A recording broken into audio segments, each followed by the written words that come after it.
So it's Mark Elias, actor, writer, producer, recurring guest star of 911 Lone Star. There you go. Hey! I was just trying to do an intro for you. Oh, shoot. I kind of heard the beginning of that. It was like, but the thing is, you've done so many things. It kind of goes on: actor, writer, producer, director. It kind of goes on a bit, but that's cool. That's cool. It's nice to be talking to you. Thanks, man. How's it going there? It is going well. 8 p.m. You know, it's all good. So yeah, I'm enjoying the day for sure. But yeah, it's good to be chatting to you. As you already know, I discovered you from watching 911 Lone Star, as the wisecracking Tim Rosewater. Yeah, well, now I've come to know. I've obviously expanded, you know, what you've been in. So I've watched a few things, and comedy seems to be your thing. Have you always wanted to be that, like that a comedian, or have you know? I mean, I know you've done dramas and stuff like that, but like, have you got preferred sort of genre that you like to work in, or is it just literally anything to do with film? I've always like been into film, you know, like I think when I was a kid, I really was into like science fiction and drama stuff. Like I liked comedy, but didn't really, I don't know. I didn't ever think like, oh, I wanted to do comedy. And then as I got older and like kind of became, I guess, like more of an adult and like living out in the world with people, you start to have your own like opinions and stuff. And then I feel like that's how like comedy can come sort of naturally, is like how you think about things that are happening in the world, you know? Yeah. And so then, you know, then I started working on sort of becoming an actor and where your personality lies and all that, and finding like, oh, I sort of have a feel for, you know, I love like the comedic timing and being able to like make other people laugh. I mean, I think that there was a movie that I worked on down in San Diego called 16 Love, and this was like years ago. But it was like I was like one of the two like funny guys, and so we would be sitting in the stands of a tennis match, like just changing up things, like improvising each take and making funny stuff up, and the whole audience, the extras around us, were laughing so much, and to me it was like just the best feeling in the world.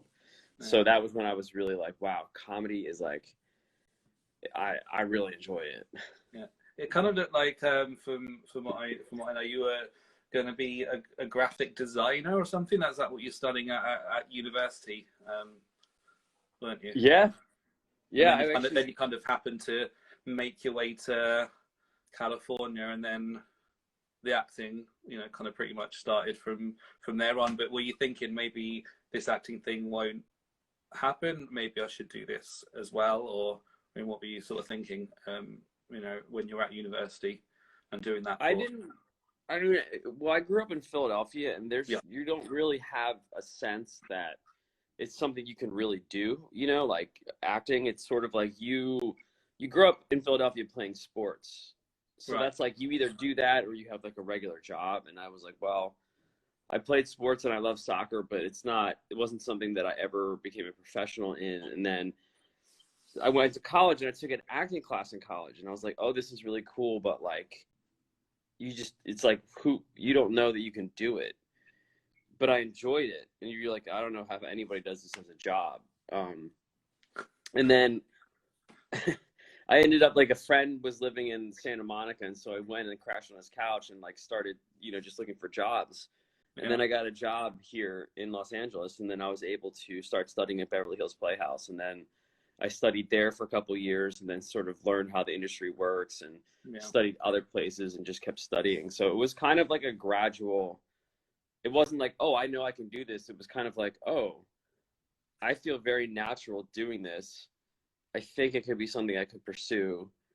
And then learning, like, you know, all the parts of the business that you need to get into. So it was like really a huge curve for me.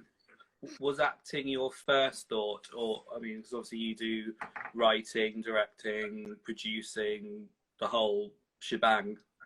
Well, that like writing, directing, producing, all that stuff kind of comes in hand with like what I want to do as an actor. So I don't, I like producing isn't something, or directing isn't something that like I walk around and think about. But when I was a kid, I would always like write adventure stories of like me and my brothers doing these like kind of fun crime solving things. And so that to me, I always was fascinated by writing, but I'm like, it's so daunting, Yeah. man. A great story that's written for TV or for film, it's like I have a huge amount of respect for somebody who's able to do that. So that is why I became interested in it. And then I go, I really love writing. I love the storytelling structure.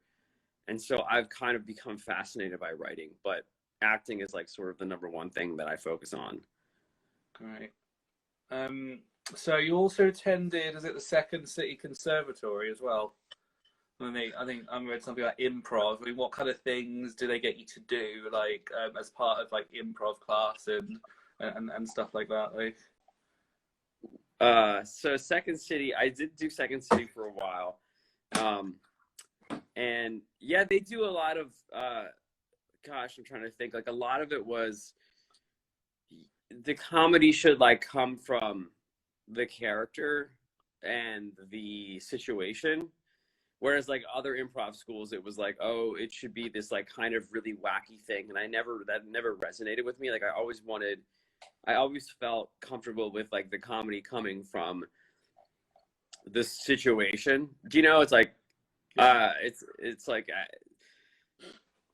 Second City was great. I mean, there was like, I made some good friends there, and there was always like, you always felt like you were in the world of that scene of the comedy that you were doing. It wasn't like it was some great thing that was outside of you, you know? do you have different kinds of comedians? You have the ones that are great at the kind of physical side, and then you have the ones that are, very kind of, wordy. So, but I love your kind of, I don't know how to describe it. Is it kind of like a sarcastic kind of comedy that I like those kind of things. Do you know what I mean? I hope I'm describing that right. But yeah, as I've noticed watching your lines that you get on 911, very kind of sarcastic kind of. I mean, is that what Tim Rosewater is supposed to be like, or is that you? I think it's a little bit of both. I think it's a little bit of both, because like at first they get to know you, and then they go, oh yeah, like they just, if you're talking to the writers on set or something, they go, oh yeah, and it's not really like a intentional thing, but I think it's like when you get to know somebody, you go, oh my god, their voice is like this, and then when you're writing, you can be like, oh, this is how that person would say that. And then I think for this particular role, it was like they took who you are and sort of melded that into what this person might say. So for me, like witty and sarcastic is my thing. I'm more into like dry, direct comedy than like bigger, broader stuff. So for me, when I get those lines, like I just try and make it like, okay, well, there's things that make something funny, but also it has to do with, like, in this case, like your point of view about something, so like that you just have to integrate that into it. And so for me, that's how I work with this kind of stuff. But Yeah, that's just me personally. yeah. I'm quite sarcastic, and it can put some people off. Like really blunt with it too. I used to get in a lot of trouble when I was younger for it. So, yeah, but I kind of like that. But I'll just be sitting at a checkout at my job, and a customer makes a joke, and I say something sarcastic in response, and then I get something thrown at me. So yeah, it's not always a good thing. Depends on the context of it, But that's just who I am. But I appreciate that kind of humor. But when you were training and when you first started acting, were there any particular comedians that you remember from when you were growing up? Because I remember comedians like like John Candy, people like that, and the actors in Police Academy. That's the kind of comedy that I was used to growing up in the 80s. So what were your sort of inspirations, in terms of comedy and comedy styles? I think, well, acting in general.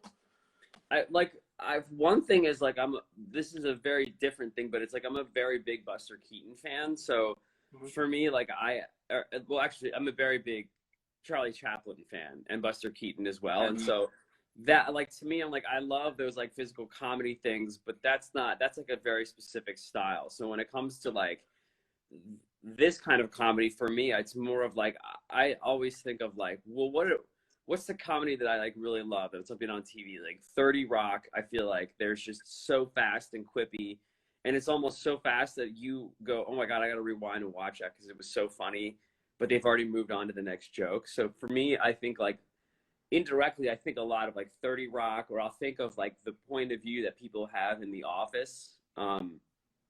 Because The Office, it's like it's so like American or British? Actually, so British was the one that was better at first, I thought. And then you keep watching the American version and you're like, oh wow, it gets better and gets better, and Dwight is so weird, but his point of view is so specific. So there's like things like that where I go, okay, I think 30 Rock for me is like a huge influence just because there's so many different types of humor in it, but it's always about these characters' point of view, you know? Yeah. So, you know, like when they give you like one line in a scene or something, you got to figure, well, this is a part in which it's going to kind of be the comedic like button on the scene, but it also has to be like a very strong point of view of like, I don't know, like it's got to be like, I did not just see that. Or like, you know what I mean? Like you have to have like a very strong point of view that it stands out from like everybody else's work in the scene. So for me, like, I think that 30 Rock was like a huge influence of stuff like that, because you just go, every line in that show is somehow super funny. Even the one-liners that people get that like you never see in the show again, you're like, that was amazing. And so for me, I'm like, I think I've seen every single episode of 30 Rock, but I'll have to watch it. I haven't seen that one yet. Oh God, there's like 10 seasons. Oh, is it really? I think Office is 8 seasons. I've been told that's a fantastic show, but I watch so many shows. There's only literally one that I watch that is British. But yeah, all the other ones are all American. So, but we get most of them here. So, but yeah, I watch too many. So, don't know if I should add any more to the library. But I have Netflix, I have Amazon Prime, where I found a certain movie that you were in. And we'll have a chat about that in a minute. But yeah, I've got your very first credit as being 2004. Was that your first experience of auditioning? Because I read that you kind of got into acting pretty quickly. I mean, had you auditioned a lot by that point? And it was pushing out Catherine. So I was studying at the Beverly Hills Playhouse, and one of the girls in the class, her friend was making a short film, and then she was like, oh, hey, I know this guy in class who's really great. And so I met with him. It wasn't really an audition. It was like, hey, let's just meet and talk about it. So I talked to them about it, and I was like, yeah, let's do it. Yeah. And it was a short film. It was but that was like not even, wow, that was not even an audition. No. I do remember my very first audition. I'm pretty sure. I think it was my first one. Was this very bad science fiction movie, and it was down in Long Beach, so it was like an hour drive. And it was, I actually remember I did really well with it, but it was so bad. Like the circumstances of it were so bad that it was like, it just was like, there was no, I mean, and obviously it never got made. I mean, it's like, now there's a big, huge alien dragon thing, and but somebody's dying in the bathtub in front of you, and it was terrible. But like, I actually remember being like, wow, that was the first audition I ever had, and felt great about it. Yeah. So you've acted in quite a few things, but I think obviously you've been producing as well. Do you have a passion, a particular one that you're most passionate about, or is it filmmaking in general, including obviously all the bits that go along with the directing and acting and stuff? What is your passion, or do you have more than one? I think I want to do feature films that they might be independent, but they have like a very strong perspective or help make a statement about society. So for like stuff like that, I feel like I'm finding my way as a filmmaker in that regard, but there's definitely movies like that I go, that's something that I want to do. It has like integrity. It sort of has a very strong message. Yeah. But you know, having said that, like being on Lone Star is just a huge blessing, an amazing experience. And yeah. My boy Jules says, if you were in the movie, it was good. But we will talk about that in a moment, because that is not always true. But yeah, I know. But I love that. Thank you. Yeah, I'm sure it was. But yeah, I started to watch a certain movie the other day. Yeah. So. Yeah, I do. I apologize in advance. I said I started to watch it. That should tell you something. But I warned you. You warned me. Yes. To be fair, I did warn you. You did. You certainly did, and I went ahead and did it anyway. You know, but it's I don't have it anymore. It's gone. Okay, good. It has been trashed. It literally has. But yeah, so you continue to act and you continue to produce. What is the process of making a film and putting one together? Because you've crowdsourced or crowdfunded, I should say, a couple. And what is the process of making a film? Is it going from the initial conception to the writing and what have you? How do you put a film together, or is it not that easy to explain? Well, yeah. So crowdfunding is like a whole other thing. Like that's, you have to do a campaign and like just like basically you're like begging people for donations. That's a whole nother thing. But for me, like what I do is I start with an idea that I'm like, okay, this is an idea that I can live with and write with and rewrite and not get bored of. And like there's something about it that makes me want to continue to tell this story, because you're going to be making a film for going to take from start to finish 3 years probably. Mm-hmm. Depending on how much money is involved. But the two projects that I have now, one of them I've been writing since April, but the other one I wrote the first version like 3 years ago. And obviously like I took the time to make Boy Makes Girl first, which is in post-production, but you kind of write the idea, you rewrite it, you decide, at some point you decide this is something that I definitely want to see it through. And then you have to go through the process of finding funding, which could take however long. And then hopefully when, money comes in, then you call I've made 2 films now, so I do have a team of guys. Like I can call, like I have a DP that I love and I have a producer that I love. And so I can call them and be like, hey guys, like this is going to be the next step forward. We're going to get more money. We're going to make a better film. We're kind of move up the ladder. And so for me, it's like I'm kind of bringing my team along. That's kind of a general vague process, but it is like you always start with like the idea is strong enough that I want to tell that story and play that character, that I'm going to like fight tooth and nail for well over a year to get it made. Yeah. Just noticed something on here. There's a profile called Get Mark Elias Verified. And they say, if Tim dies, I am suing. I hope y'all do. I hope y'all sue everybody. I hope y'all sue Fox. I hope y'all sue Instagram, because I can't get verified. It's madness, really. I know, madness, definitely. So when you were, I didn't ask this before, but you mentioned that growing up in Philadelphia, you expected to play some kind of sport. So when you said to your family, I want to go into acting, what was their reaction? The good thing was I didn't actually say it until I kind of started getting into it out here. It was like, so, because it was like, I was studying at the Beverly Hills Playhouse, like acting is interesting or whatever. And they're like, oh, okay, well,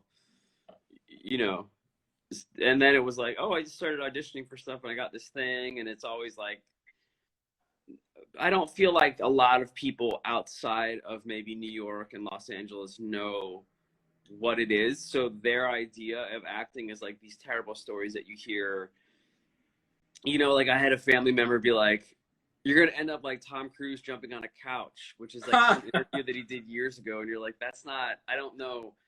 People's idea of what Hollywood is and what actors are, I think, is very skewed towards the things that they know from the news. Like that's not Hollywood. Like is not, first of all, Hollywood is kind of a trashy town. There's a couple streets that are nice, but it's actually kind of like sketchy. And like a lot, I mean, I know a ton of actors that are like, thank you, my boy Jules. I just saw that. And like the actors, it's like, I know a lot of actors that are incredibly responsible and they self-generate work and they like do their own thing. So for me, it's like, you just have to know that what you're doing is like to be an artist and not trying to just be a celebrity. So if you follow that inspiration, then it doesn't feel like it's some flawed, path. It's something that's creating art. I feel like that's my personal experience and my journey with that kind of stuff. Yeah. Cool. Okay. So, my mind has just gone totally blank. Somebody's just said you need to work together with Patrick Wilson on Conjuring. So if a major studio called you and said, okay, we want you to be in like Scream 6 or something like that, playing Dewey's son or something like that, because by that point he'll be like 70 years old, would you say yes? Of course you would. Of course you would. Sure. Have you only auditioned for the more independent films, or have you auditioned for a lot of mainstream as well? Have you got a preference in which way you want to go? I sense it's probably the independent way, but do you have a sort of a route that you're looking to go down long term, or are you on it? I think that it's kind of twofold. It's almost like if you do well, if you are a TV star or if you're very visible on TV, you have the opportunity to do more of like independent film roles that I want to do. So you sort of have to look at it through the lens of like anything that I'm doing on like a high profile TV show is that part of that pursuit of that goal of doing these like very, very poignant, but probably don't pay a lot independent films. So for me, but I also love being on a hit show. So that there's great chemistry. The cast is amazing. So you go to work and you're just like, even if I don't do a single thing of filming today, I get to hang out with the rest of the crew, which is amazing. So for me, like I always like, I'm super grateful for that. I mean, I'm super trying to be grateful every day for that, you know. From watching 911 Lone Star, certain things I've learned: never eat a California Reaper chili, and don't take part in a steak eating contest and drink loads of water. Do you remember those episodes? I do. I mean, that's where the humor that comes in. Like, obviously, I won't describe it in full detail, but the lady who drank too much water, you know, and that's all I'm going to say. So I appreciate the humor that's in the show, along with the serious stuff. It's very well made. But when I remember when the show was announced, when they said they were going to do a spin-off, they said they showed the characters, or told us about the characters that were going to be in it. I don't know if you saw any of the responses online. Some people were like, oh great, another woke show. I'm cancelling my DVR thing because they'd said it on their DVR, and then like, I'm cancelling that, I'm deleting that, I'm never going to watch another Fox show again. I think basically because it had a Muslim character, transgender, a gay relationship, and the black character was okay, but all the other ones together with it, apparently that's too woke, and people are sick of having things thrown down their face. But I just thought, like, it's a realistic portrayal of life. Those are the kind of people that are around us. So it's not a stretch to have those characters on a show. And for me, watching it, I know obviously I know that they're there, but I don't notice, okay, she's Muslim, he's transgender. Do you know what I mean? So did you notice those kind of views, or don't you check kind of forums and social media and comments and what have you? And what would you say to those people? And be polite, because if you swear, then they think they cut you off. Yeah, I mean, I think like, look, like I can see how like people might be offended, because especially with it being in Texas, they're not offended, but just like, it just seems like Yeah, like I can see how somebody might be like, it's just a weird coincidence that all these different people are fit in, and it is sort of a little bit of like an agenda, but not necessarily in a terrible way. Like I think it's like these are the people that we live with, and it is what America's made up of, and Mm-hmm. it's a good message for the time that we're in. That it's like these, you know, you get together and these people can achieve something together, even though they have diverse backgrounds. And I Mm-hmm. don't. To me, I just think it's like, listen, you can enjoy the story without having to have like sort of a a negative reaction to how you feel about this group of people. Like everybody has a storyline, essentially, regardless of what the color of their skin is or their sexual orientation. Yeah. And so that's tough. Like I wasn't able. We were filming when it first debuted, so it was a lot of like we'd be on set and then somebody's checking their phone and it's like, "Whoa, did you hear about this?" And we're all like, everybody gathers around the phone for like 30 seconds. You're like, "Wow, people are really." There's some angry comments like, "God, like what's." Like what is that really what you're going to be hung up on? Like we're telling this like very fun story and there's explosions and Rob Lowe is in it and so it just kind of we were just like, wow, there's that's a really intense reaction to just like we're making a TV show. And then of course it's like run back to set because we're setting up this next scene. um so you don't really have time to process it, but you just it's like a little bit of like it's just like, wow, we're making like fun TV. Like you can Yeah. just enjoy it without having to have like some huge reaction to who got cast and the stories within these people, you know? Sunny Pony asks, what was your favorite scene to film in the first season? The favorite scene to film was probably I think the samurai sword scene. Oh, yes. Yeah. I mean, when we got that scene, like Brianna and I were texting, we're like, this is in our minds, we're like, we're gonna take over and we're gonna take over this scene and just like knock this nerd out and all these funny things that we were just bantering back and forth. But when we got in there, it was like the set decoration and just that house. It was like this is awesome. This is very awesome because this is creepier than we all imagined, but like totally realistic. Um, and there's a samurai sword in that scene. Like, how do you go wrong with that? No, brilliant, brilliant. Did you get to give? I know you're a recurring guest star. I think that's how you call it, I guess. Do you get to give?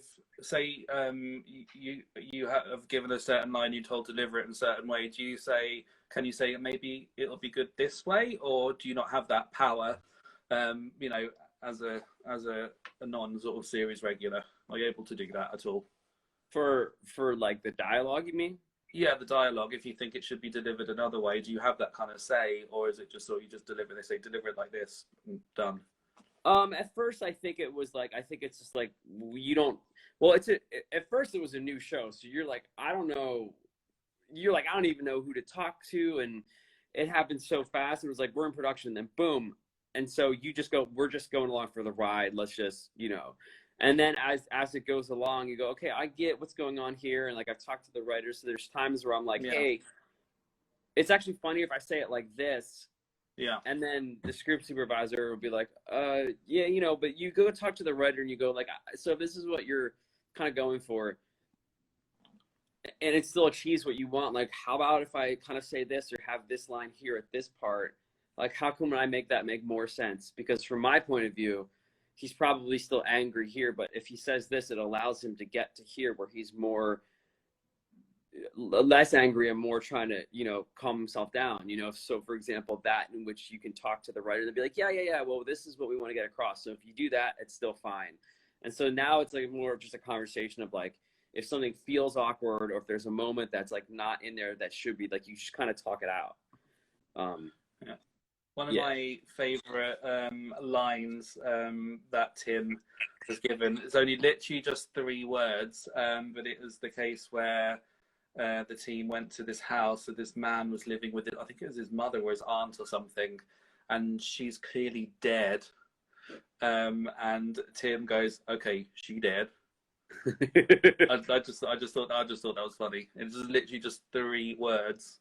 But yeah, I thought that was hilarious. Like I remember watching the Parent Show, and whenever there's a sequel series or a spin-off, I always worry because I kind of think like, is it going to be like CSI, like where there's like about 10 of them and then they're not as good as the original?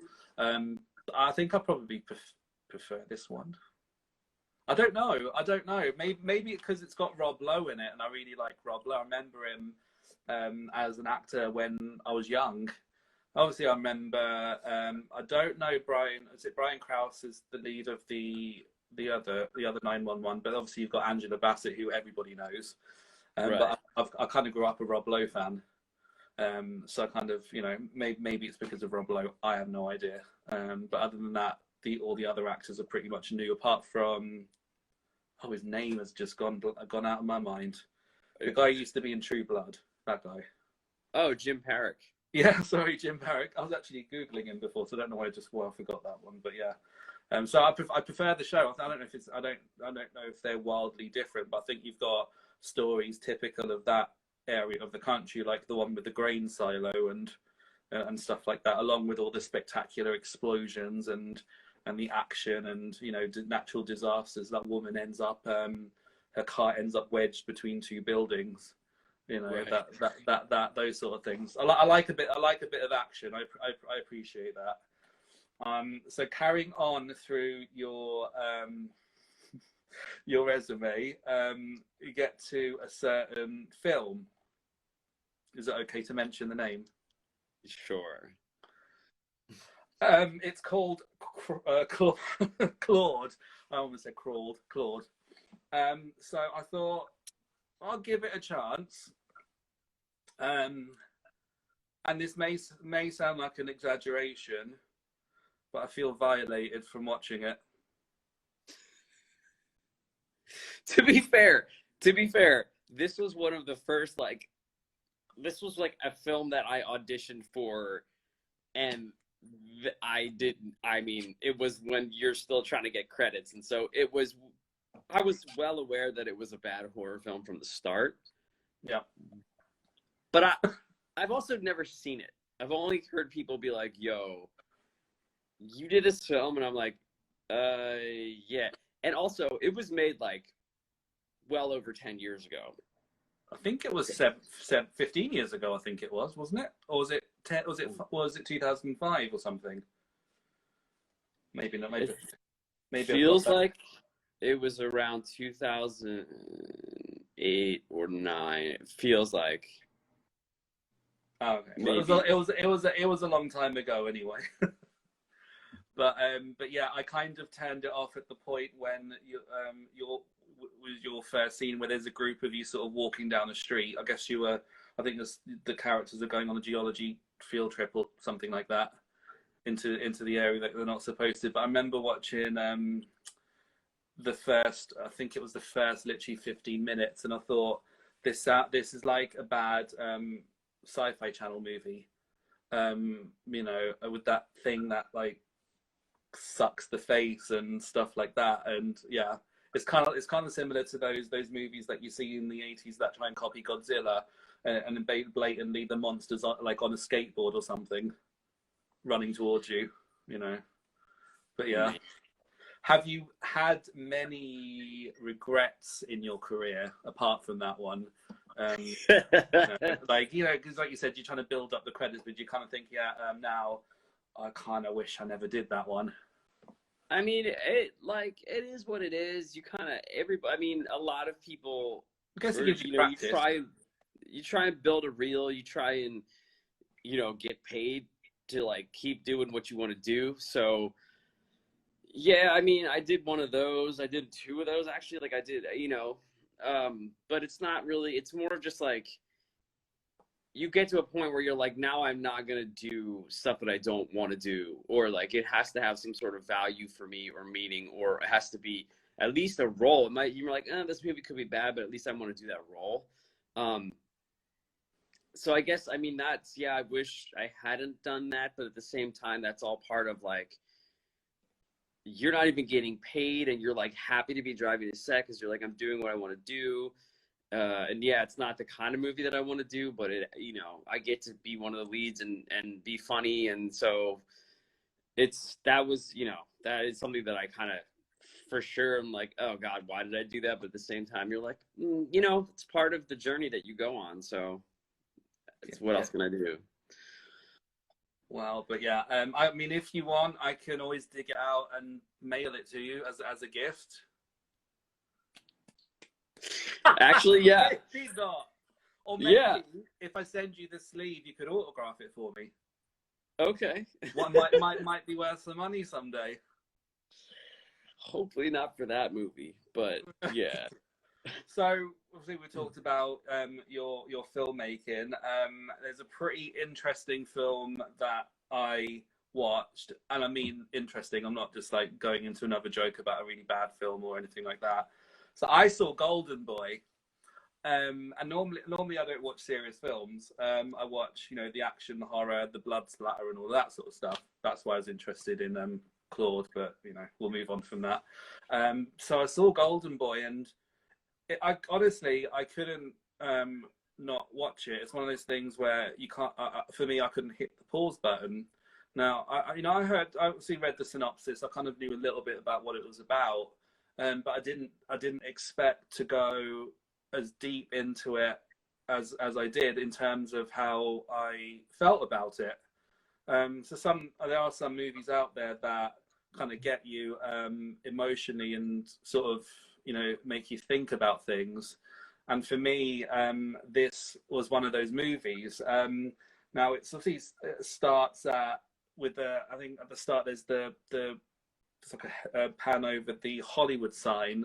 So that signifies kind of like hopes and dreams, and, you know, the dream of, you know, making it big in Hollywood and being somebody. And then you see this really what was the book that he was reading?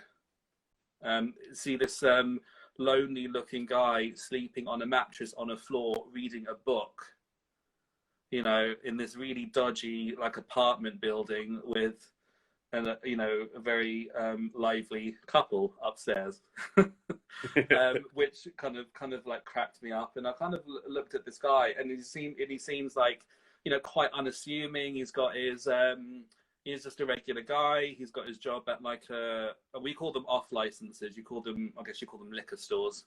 Liquor boy or liquor store boy, I think the nickname in the film was. And he's, you know, just doing his thing and then going home. So he just seems like a regular guy. He doesn't seem to have a lot of friends or know a lot of people, and he seems really down and depressed. I just observed that by looking at him. I don't know if that's what you were going for, but then gradually he meets that Houston guy. I had my eye on him the whole film. I was like, who is this guy? What's he about? Like, what's he up to? Kind of thing. I don't know if that was your intention with him, but I read somewhere that this character or the film is semi autobiographical. In what way does he relate to your life, James? Yeah, a lot of it was based on experiences or situations that I found myself into when I first moved out to Los Angeles and didn't really know what I was kind of getting into. Or people present themselves. I think in life, it's like people think that you meet somebody who is evil, who has bad intentions, and you can see it right away. But the reality is that you meet people that have very complicated and complex intentions, and a lot of times, I think it just. Am I still? I think that you meet people that have complex and multidimensional intentions, and so there's a very specific like reality to the type of people that you meet, where you think that they are, for lack of a better term, but it's just like harmless and friendly, and then as you get to know them, there's like layers that are revealed, and that's something that was a very real experience here in Los Angeles. So, you can go on. Sorry. I was just saying, you can very easily get sucked into a world that you aren't even aware of until it's too late. Yeah. I mean, I won't go into it too much because I really want people to watch the film. But your character comes across this guy and another group of people that are being really nice to him, and he just seems to be accepting these gifts, accepting these situations without question. Do you think that's part of, someone who is desperate for attention, desperate for love, will sort of take on those sort of things without really thinking about it because they've not really had any companionship before? They're just desperate to be around people. Do you think? I think you nailed it 100%. I mean, that's exactly what part of the story element was like, this is somebody who isn't 22, but it's been in LA for 5-6 years, and that invisibility becomes like a very quiet desperation. Well, there's a line in the 911 episode, a Lone Star episode, where a guy poisons a whole office full of people with mercury, and he basically said he was invisible. He just wanted to be noticed. So I guess that's part of maybe James's kind of situation where he just wanted to be noticed by somebody. Yeah, I think 100%, especially in a town like LA where people are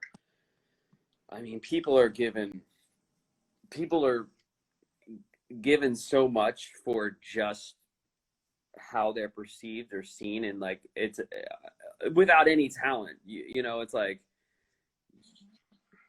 it's such a dangerous. It's like walking on a frozen lake, right? Because it can become thrilling and exhilarating, but there really is no skill. And it can crack and fall. You can crack and fall in at any moment, and there's nothing you can do about it. You've just walked 30 feet onto a frozen lake, and you're just lucky that you got that far. So I think that thanks. Somebody noticed my Christmas mug.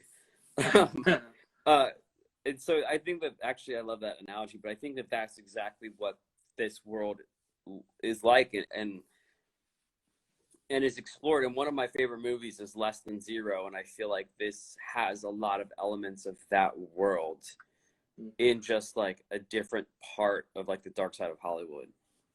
See, when you're making a film like this that is sort of semi-autobiographical, does it sort of bring back sort of these memories of these hard things that you went through to get to where you're going? Did you have that kind of experience?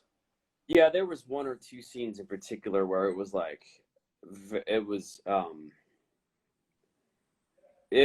hard to go there, but you go, this is definitely where that character was, and this is where I have to go. And so it brings a lot of like deep emotions up. And it was almost harder because it's something where it's like, okay, as a writer, this is what has to happen. As an actor, I don't want to do that. But then as an actor, you go, this is what I have to do, because that's what the challenge is, in my opinion. I know from reading about you've had issues with anxiety and depression. Does that sort of stem from those experiences and sort of the trauma from those experiences, perhaps? Or is it sort of, obviously we're not going into a therapy session here, but I read that about you. I think that there was a lot of anxiety and depression that I had even as a teenager, and maybe just feeling like I didn't quite fit in. Like I liked to play sports, but I wasn't like that athlete guy, and I wasn't like that frat guy. I was always like, I think I get what that world's about, but I don't click into that in a way. And so I always felt like this sort of weird anxiety and depression growing up. And so I really identified with like these James Dean type characters. And there was a movie that I saw called Good Will Hunting, and I was like, man, I think that I'm Matt Damon's playing a role that I think is so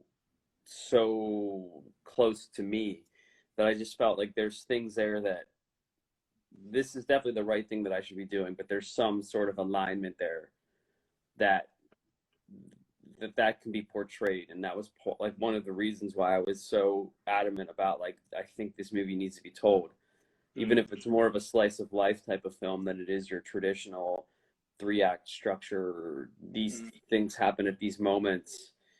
it's more of like, how did these events happen in life that put you on a certain journey, I think. So I was going to talk more about the film, but I don't want to reveal too much. So I kind of won't talk about any sort of stories or characters. But are there those main characters in the film, like Josh, CQ, Houston? Are those kind of based on people that you've met, or are they just sort of fictional characters? CQ, Houston, and Natalie were actual people in my life. The Josh character wasn't necessarily based off of anyone, but just an idea. When we were going through the rewrites, we said this is kind of what needs to guide the story. And through all these things that are happening, the one thing that an audience is going to be able to hitch onto is this storyline that'll get him through everything else that's happening. So I mean, for sure, the Houston character especially was like somebody that was such a good friend of mine, and the kind of guy that would call you up and like just insist that you have to go hang out at 2 a.m, and you just are like, I can't say no to him. Yeah. He's the coolest guy. He's always got something going. He always knows where the next party is, and there's a time in which you just kind of fall for that, and you go, let's go hit some parties, and then you don't have no idea where you end up. And so the film, I'd say the film really touched me. I think I kind of empathize with that kind of figure that's kind of trying to realize who they are, and going through my own sort of battles with anxiety and depression. So I think that's part of not knowing where I'm going or what I'm doing or who I am and stuff like that. So that kind of really kind of resonated with me. Is that what you're kind of looking for when you're making a film like this, that people will get it and not just be entertained by it? Or both? I think so, especially with Golden Boy. It was like, I know, because I talked to a number of people that even when they read like the script, they were just like, one guy was like, yeah, I read the script, and he was like, I went snowboarding that weekend. I read it on Friday. I went snowboarding over the weekend, and I couldn't get the characters out of my head. And so there was something about that story that just felt like, on a level, it really resonates with people. The one that's in post-production now that should be coming out soon, it's called Boy Makes Girl, and that's a science fiction love story, but it's another element of my personality that I kind of pulled out, is how I used to have this sort of I became more aware of it, but I don't know that it's OCD, but there's definitely like on the spectrum elements of how I handle things in life. Right. And so I wanted to explore that, and that's where I kind of came up with this idea for this film, and wrote that and started making that. So you always have to look for inspiration, but it's always like where you have a passion about something, and how you explore that. And for me, anyways, that's how I find inspiration for stories that I want to tell. Do you kind of think do you have those sort of random thoughts like, aha, that'll make a good idea, then you kind of write it down and kind of think about it, or do you kind of look at your life like you have done and make films sort of around that? Like, how do you sort of formulate where do your ideas come from?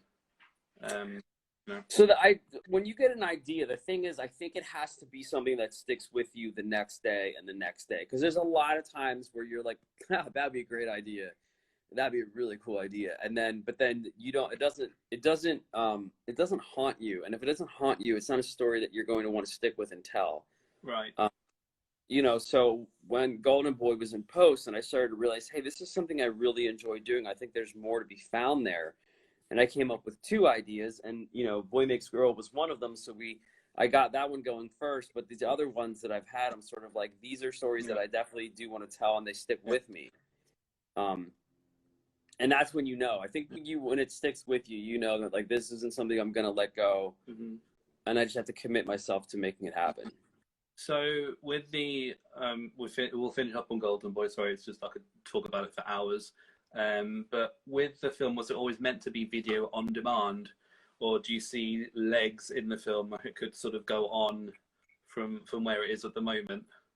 Because to me, it's kind of one of those films that could grow in its following or its viewership, certainly by word of mouth. I mean, that's what we hope for. We do have a meeting with a distributor that might want to take it and sort of put it out there in a different level than we've put it out there, which would be really huge.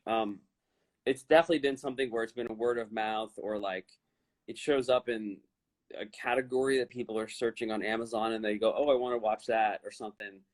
But it's definitely something where I get to find other ways to promote it and get it out there, because people that see it do enjoy it. Yeah. So we have Boy Makes Girl, which I believe started off as Memoirs of a Robot. Yes. Like, when did the title change? Memoirs of a Robot isn't a bad movie, but then it makes it out to be just about the robot.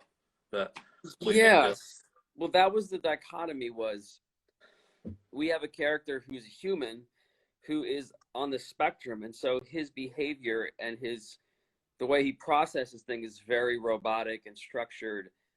And so he creates a lifelike version of his childhood therapist, who is artificial intelligence robot, but she's able to upgrade and become sort of more socially adept than him. So the idea with that is, like, it is his memoirs, but like, who's the robot in the end?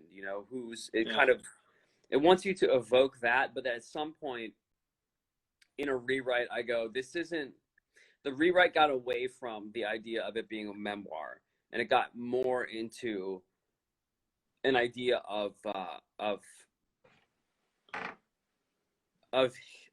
him making her. There was more love that came out of it as the drafts evolved. And so when there's more love story, I go, well, I think the title needs to reflect that. And so that's why I changed the name. Yeah. So you got this, I don't know if the names are still the same, but you got this guy called Aaron, who creates this robot called Emma. Aaron's is kind of like awkward, comfortable in social situations, unable to connect with others. And I read that and I was like, that was me. Like I'd be, if somebody managed to drag me out to like a pub or something, I'd be sort of standing against the pillar behind somebody, just holding my drink like that, or cancelling last minute because I couldn't cope with this place that I didn't know anything about. I had really bad social anxiety, so I kind of thought, wow, that was me.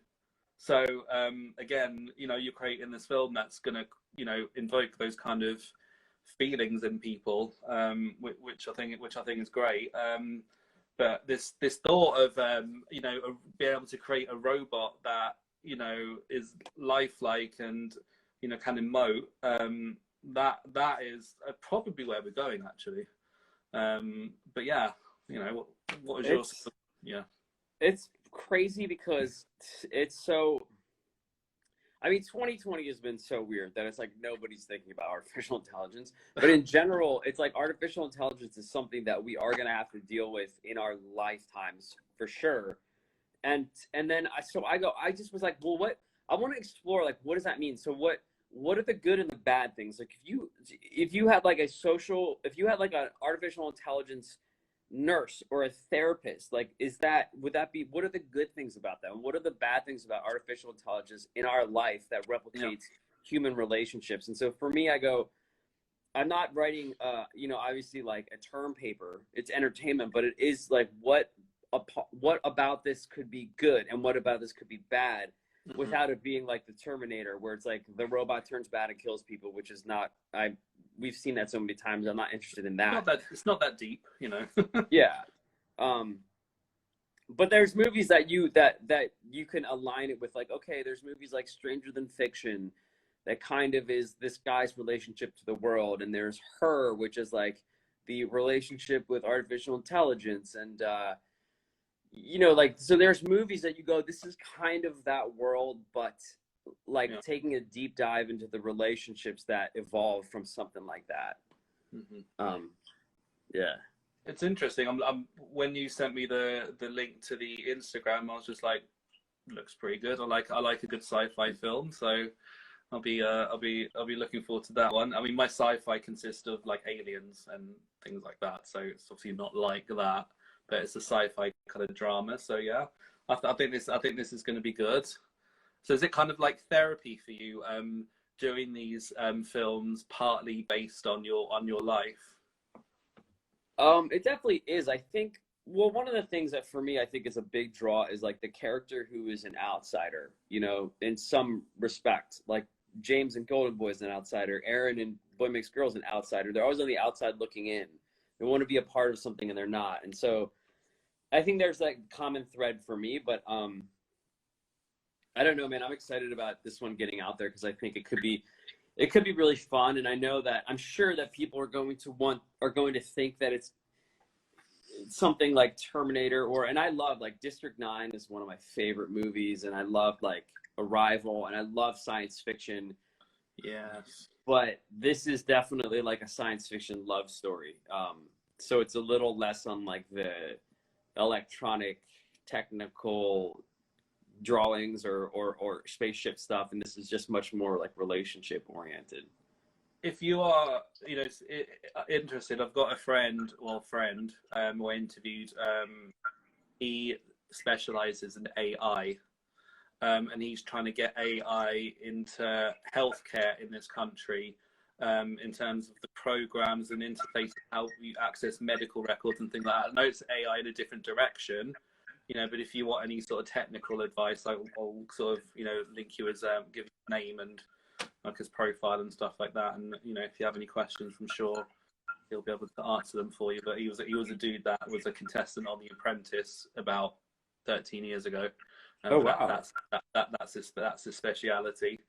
So I'll send you all his details sort of later on. So I've noticed something else. I saw a trailer, and I was laughing because I thought it was funny. In Limbo, that looks hilarious. Like it's just the one scene when you two characters are kind of arguing, and then you get kind of and was it you get sentenced to is it purgatory level of Los Angeles? I thought, but from what you described, there's pretty much purgatory everywhere and just a couple of nice bits, So, but yeah, that looks like a fun film. Can you tell us a bit more about that? Yeah, so I co-wrote that. It's ideally supposed to be a digital series.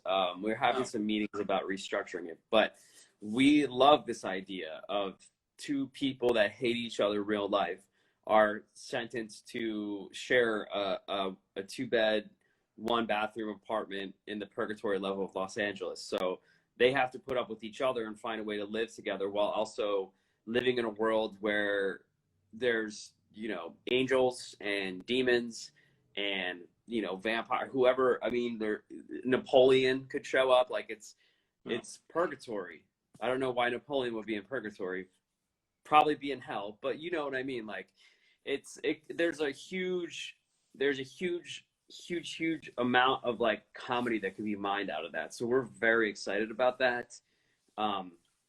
We're just not sure where it's going to go yet. Like if there's going to be a platform that'll pick it up or how that works. I mean, that could be like a 10-episode Netflix kind of, situation. I've seen that kind of, well, not that kind of thing, but similar things on there. So I think it could be a good fit. Please don't let it go on Hulu though, because then we'll never get in this country. Good to know. Netflix would be good. But yeah, so I saw that trailer and I thought that looks like a really funny film, or whatever it turns out as. I'm sure it's going to be fantastic. So, but yeah, with I've noticed I know you're Lebanese, right? Do you speak Hebrew? I do. Random not. question. That could be the next thing, because you spent a lot of time in Spain, didn't you? I did, yeah. As well, so you speak fluent Spanish. So what did you do in Spain? What were you doing there? Just sort of more filmmaking, acting, or? No, I mean, I was like 15 the first time I was there, and I was 17 the second time I was there. So I had just lived with a family. I was living with a family there and going to school there. And they didn't speak any English. So my Spanish was good. Like, I was a good student in school, but after 3 weeks of living there, and when I was 15, I was fluent. And so I went back when I was 17 again, played some soccer, had fun. But yeah, I mean, I mean, I still think that I can be conversational in Spanish, and I'd love to go back to Spain. But as far as learning anything, I, it's a whole other thing to sort of learn Hebrew, Arabic, anything of that part of the world. It's not Hebrew. It's not from Lebanese language, is it? It's Arabic, isn't it? Yeah. Yeah. So anyway, I have a Spanish friend. She's from Seville. Well, she's English, but she spent the first 10 years of her life in Seville. So hopefully when this lockdown is over, or this whole situation is over, I'll go visit. But I tried speaking Spanish to her once, and I landed flat on my face. It's like you hear things on TV that you think sound clever. So I was like, adios meals. And she was like, don't take the Lord's name in vain. And I was like, oops, sorry, I didn't know that. I think I probably heard it on Modern Family or something like that. But I was just like, yeah, won't try that again. And one time somebody told me to say something to somebody in another language. And yeah, I found out what I said was very rude and very offensive. So I will not do that again. If anyone tells me to say anything, I won't do it. But well, I actually had like one or two lines in a TV show called Southland, and that was in Spanish. And so I got to do, I don't even remember, but it was like a kid who had been smuggling his dad's drugs in on a boat. And he spoke Spanish. That's how he got the drugs or whatever. So I got arrested at like the dock of the dock where the boat pulls up, and got to sit. I was super thrilled because I was like, I get to speak Spanish, and I never get to do that. So it was a fun way to be able to work on that show. But I mean, I'd love to be able to do more stuff in Spanish or whatever, or go back to Spain. Even the town that I lived in was called Dos Hermanas, which is about 20 minutes south of Sevilla by train. Oh. So we would take the train up. The times when I was there, we take the train up to Sevilla to go, shopping or whatever, to go into town there. Oh, great. And I know as well that you are passionate about little doggies as well. Yeah. Random things you find out on the internet. I know you got a cute one. Seen the pictures. But it says you look to help find dogs forever homes. How do you do that? Do you work with shelters and that sort of thing? Yeah, like a lot of times it's like people will tag me in a post on Facebook or something, and it's like, oh, this dog needs to be rescued, and then I'll share it or have people in the area that the shelter is in share it. And then last year there was a dog. There was a German Shepherd who was going to be put down Saturday at 5 o'clock, and I shared the post, put it out there. Nobody kind of came through. I don't know what that Google it before you say it. I don't know. I think I should not say that. Because you could be talking about your mum, I know. And then my real mom will find out, and then I'm in trouble. And anyways, so this dog was going to be put down, and German Shepherd. I love German Shepherds, and so I said, you know what, I'll foster it. And so I filled out the paperwork the night before. They brought him up here, and then he stayed with me. My German Shepherd that was rescued did not take it very well, so I had to have my friend take my dog, and then I fostered this German Shepherd who could barely even walk up the stairs. I had to take him in the side entrance, and he just was very sort of sad and didn't even know anything really, and just kind of hid all the time. And 6 weeks later, when somebody stepped up and decided to take him to his forever home, he would bark at me, he would wag his tail, he would get excited for walks, he would run up the steps. And so he needed to be fed and he needed to be loved, and his fur started to come back in, and it really was an incredibly rewarding experience. Right, and we talked about it a little bit before with anxiety and depression. How do you help other people? It says that you work to help others overcome that. Is that through your storytelling, or do you do sort of active work with people that have those issues? So I've reached out to some organizations here. Obviously 2020 has made that really difficult. Yeah. But yeah, I think for me, a lot of it is like just the awareness of the stories, the storytelling, that these are people that everybody can relate to. So I have like a friend whose son is on the spectrum, and we actually put him in a very small role in Golden Boy, and he was a fan of some of the shows that I had been on, so we kind of stayed in touch, and I sent him a graduation video recently because he graduated from high school, and you know, just kind of trying to encourage him to just keep going, and I'm here for him, and he's got a good support group. And so any way that I think I can help people that have been in a position where I felt like I've been in that position before, I love to just help and let them know that, you know, there's a path. I tell you, it's tough in my culture. I don't know if this is the same with everybody, but when you tell a parent that you're depressed, oh, you're not depressed. Just get on with it. You know, just you know, pull your finger out, get on with it, kind of thing. And that's the kind of attitude that I got. And then it took for me to do something drastic for people to notice. You know, and yeah, it's sad that people, and especially in this time when those sort of issues are becoming more prevalent, it's just getting them that help. It's tough. I mean, I've had my own issues through our various different lockdowns. I've had to go to the hospital to get help from the mental health team, and you know, but just knowing, and there's less stigma now. There really is. There still is a bit of stigma because I had, you know, issues in a recent sort of job where, you know, okay, are you really sick? But you don't see it. You know, it's one of those invisible illnesses that's hard to sort of get across to everybody because not everybody understands. Well, everyone's had a hard life, but it's not necessarily, you know, about that. People handle things in different ways, but I think we're a lot better at getting people that help. It's definitely a lot different than what it was 20 something years ago. But yeah, it's good to have, you know. I think realizing that it's also on a scale. It's not like, oh, you either have anxiety or you don't. Everybody has anxiety. It might be a little bit. You might relate to it or it affects you differently. But the reality is, anxiety is something that everybody has, whether or not you want to admit it or face it. But I think a big thing is like when athletes started admitting that they had anxiety, it really trickled down to make you go, if those guys can admit that they have it, then it's really not a shameful thing anymore. And that's huge. When I was a kid, that was unheard of to ever even say that. Or if you said that you were depressed, people would just say, you don't have anything to be depressed about. You're not depressed. And it's like, yeah, that's fine to say that, but does that really deal with the issue? No.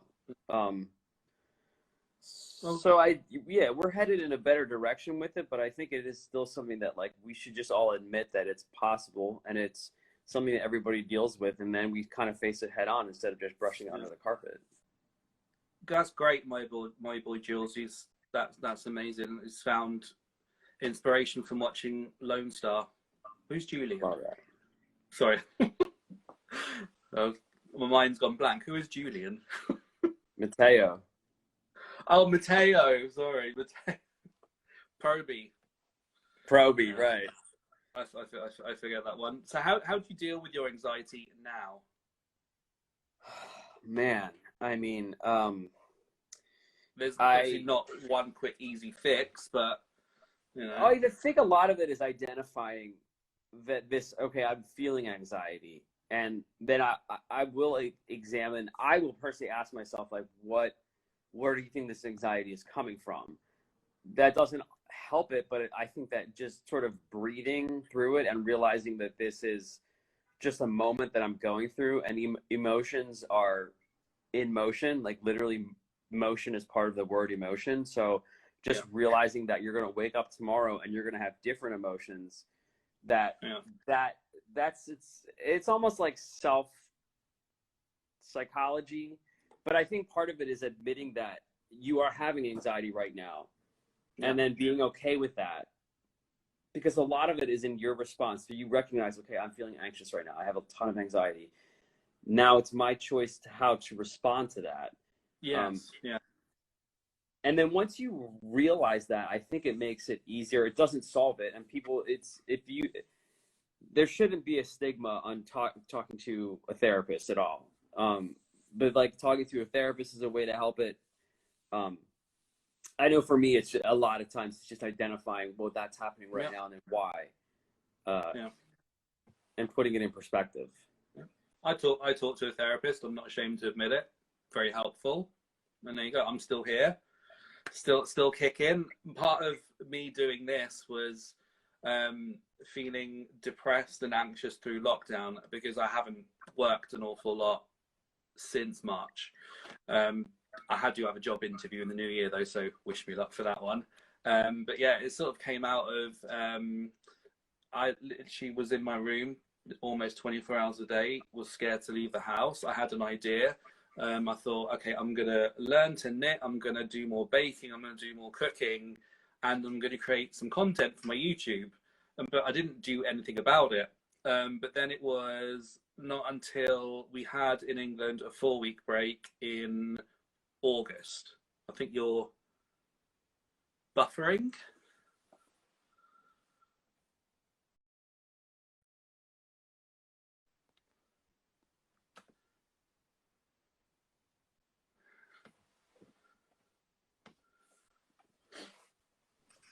I thought you'd gone. I was ready to close the thing. I was like doing my like exit kind of thing.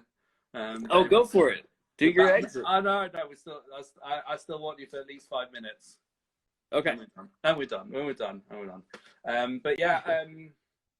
What was I going to say? We were talking about anxiety, weren't we? And yes. Okay. My mind just went to finish, and now it's gone. So, all right, I got it. So, I'm old. I'm 42 years old. You know, the mind goes sometimes, and it's 9:20 in the evening. So I have an excuse. I'm a bit geriatric. It's my old brain coming into effect. So, what projects have you got ongoing apart from the ones that we've already talked about? Have you got anything in development that you're excited about? Yeah, I've got a film that was titled We Could Be Heroes. The problem is that now Netflix has a show coming out in January called We Can Be Heroes.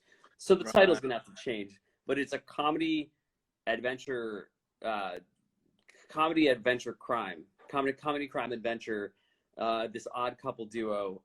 It's going to be a lot of fun. I think that we're going to hopefully be shooting in the new year, depending on when Lone Star wraps.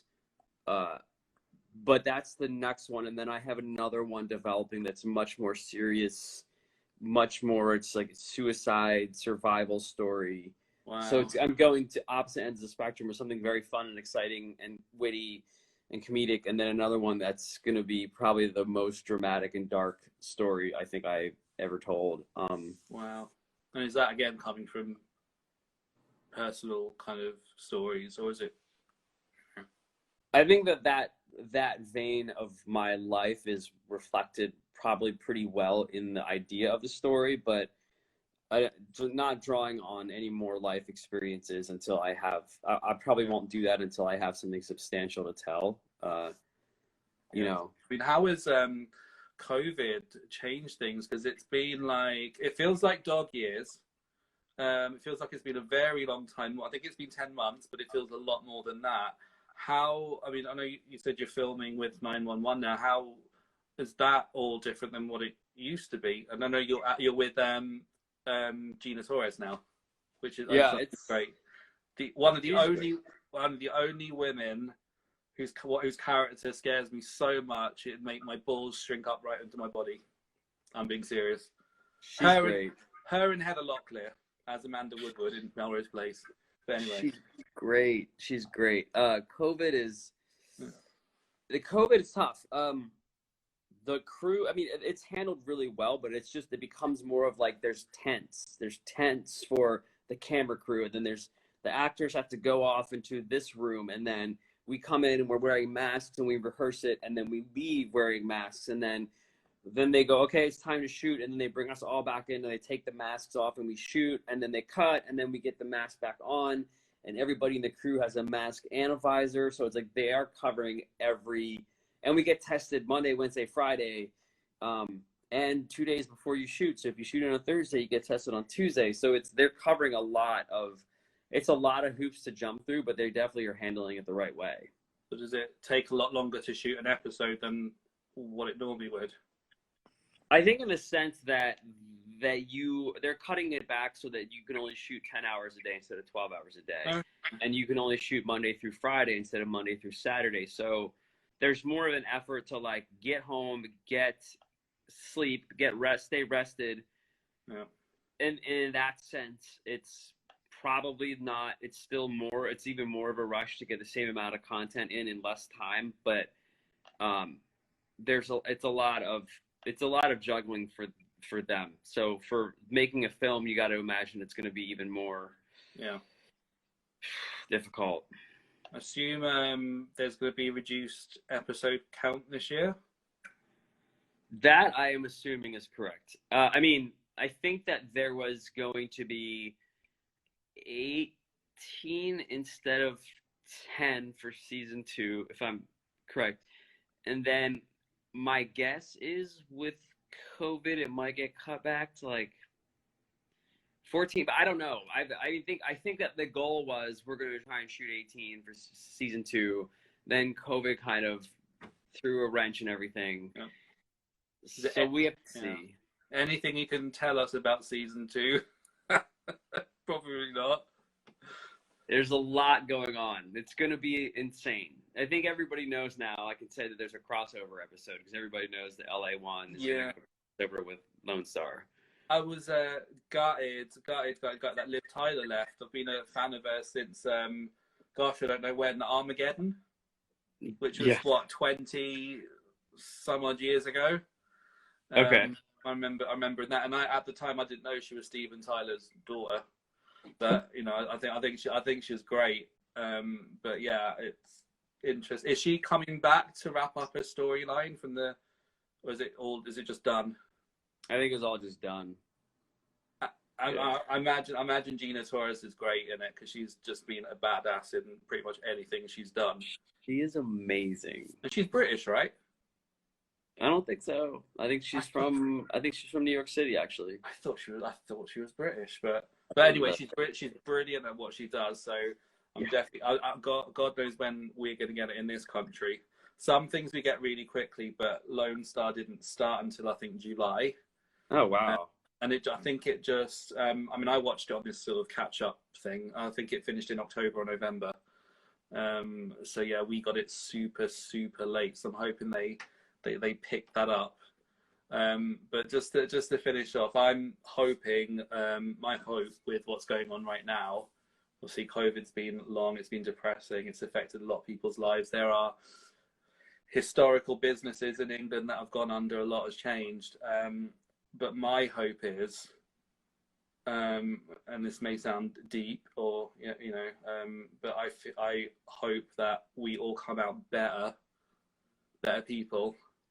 I've seen a lot of, and this is mainly on America, with what's been going on since November, and since before that, a lot of nasty things, said, and a lot of division, and but I'm hoping this makes us better people. What do you hope for coming out? Who knows when we're going to come out of this, but what are you sort of hoping life will be like?